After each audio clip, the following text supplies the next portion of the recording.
Systematic investment plan, जिन्हें हम जानते हैं सिप के नाम से। सिप म्यूचुअल फंड में निवेश करने का एक तरीका होता है जिसमें निवेशक एक फिक्स्ड टाइम पीरियड में तय राशि निवेश करता जाता है।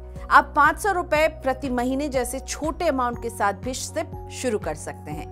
सिप में इन्वेस्टमेंट करना बहुत आसान है। आप बैंक को ऑटो डेबिट की मंजूरी देते हैं, जिसके बाद हर महीने आपके बैंक खाते से एक तय तारीख को सिप के पैसे कट जाते हैं, जो जाकर के म्यूचुअल फंड की किसी स्कीम में निवेश होते हैं। सिप के जरिए म्यूचुअल फंड में निवेश का सबसे बड़ा फायदा यह है कि आप बाजार के उतार चढ़ाव के बारे में सोचे बिना रुपए की कॉस्ट एवरेजिंग बेनिफिट का फायदा उठा पाते हैं। लेकिन सिप को लेकर लोगों के मन में कई तरह के मिथ यानी संदेह भी हैं, और इस वीडियो में ऐसे ही 9 बड़े मिथ को आपके लिए हम दूर करने वाले हैं। तो पहला मिथ, ज्यादातर लोगों को लगता है कि सिप केवल छोटे रिटेल निवेशकों के लिए है, लेकिन ऐसा नहीं है। कोई भी व्यक्ति जो अपने वित्तीय लक्ष्य हासिल करने के लिए, कॉर्पस बनाने के लिए रोजाना, मासिक या तिमाही आधार पर निवेश करना चाहे, वो सिप चुन सकता है। हाँ, ये बात जरूर है कि इसमें मिनिमम अमाउंट निवेश की 500 रहती है, इसलिए लोगों को लगता है कि ये केवल छोटे निवेशकों के लिए है, लेकिन ऐसा नहीं है। आप 500 रुपए से लेकर के जितनी आपकी जेब अलाउ करती है उतने की सिप कर सकते हैं। दूसरे मिथ पर आते हैं। सिप लमसम म्यूचुअल फंड से अलग होते हैं। सच्चाई ये है कि सिप और लमसम केवल म्यूचुअल फंड में निवेश करने के 2 तरीके हैं। वो अलग अलग निवेश के तरीके वाली अलग अलग स्कीम्स नहीं होती हैं। जहां सिप में आप हर इंटरवल पर यानी हर महीने निवेश कर रहे हैं, लमसम में आप एक ही बार में एक बड़ा अमाउंट निवेश करते हैं। तीसरा मिथ ये है कि एक बार सिप आप जिस अमाउंट से शुरू करते हैं उसे आप बढ़ा नहीं सकते हैं। तो ऐसा बिल्कुल नहीं है। आप अपने सिप में टॉप अप का ऑप्शन चुन सकते हैं।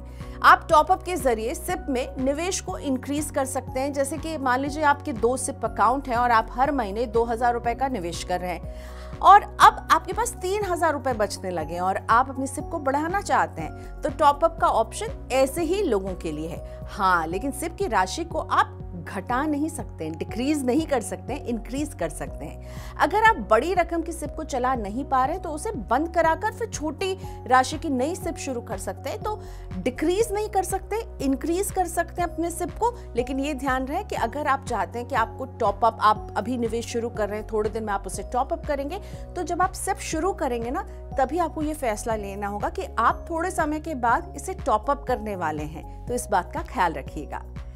चौथा मिथ, सिप मिस करने पर निवेशकों को पेनल्टी देनी होगी।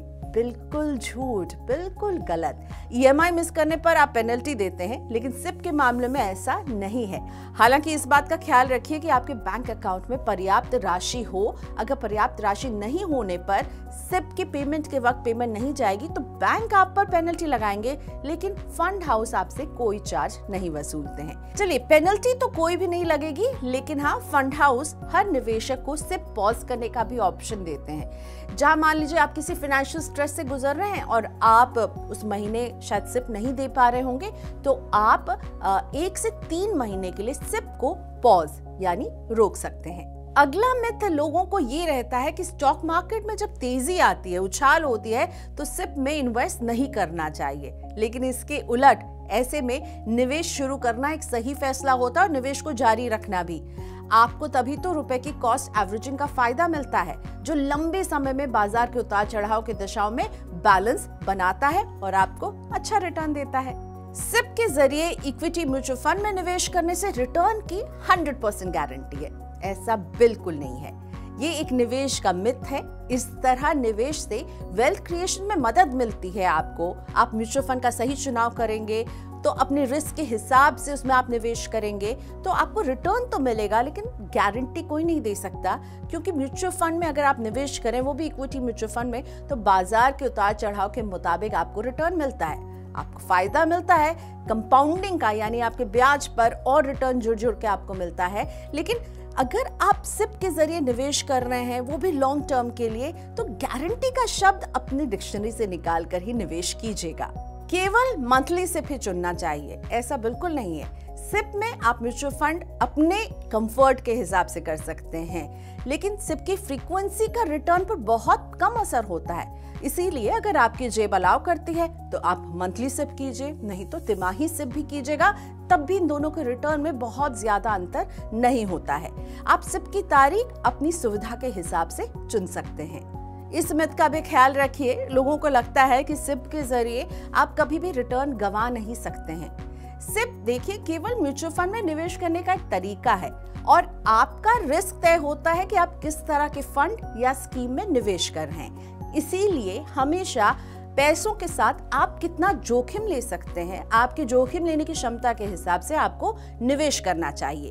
अगर फंड के निवेश का लक्ष्य आपके रिस्क लेने की क्षमता से मेल खाता हो और आप अपने लक्ष्य की अवधि में निवेश बनाए रखते हैं, तब मार्केट में थोड़े समय के उतार चढ़ाव का आपके निवेश पर असर नहीं पड़ेगा। यानी लॉन्ग टर्म के लिए बने रहना जरूरी है।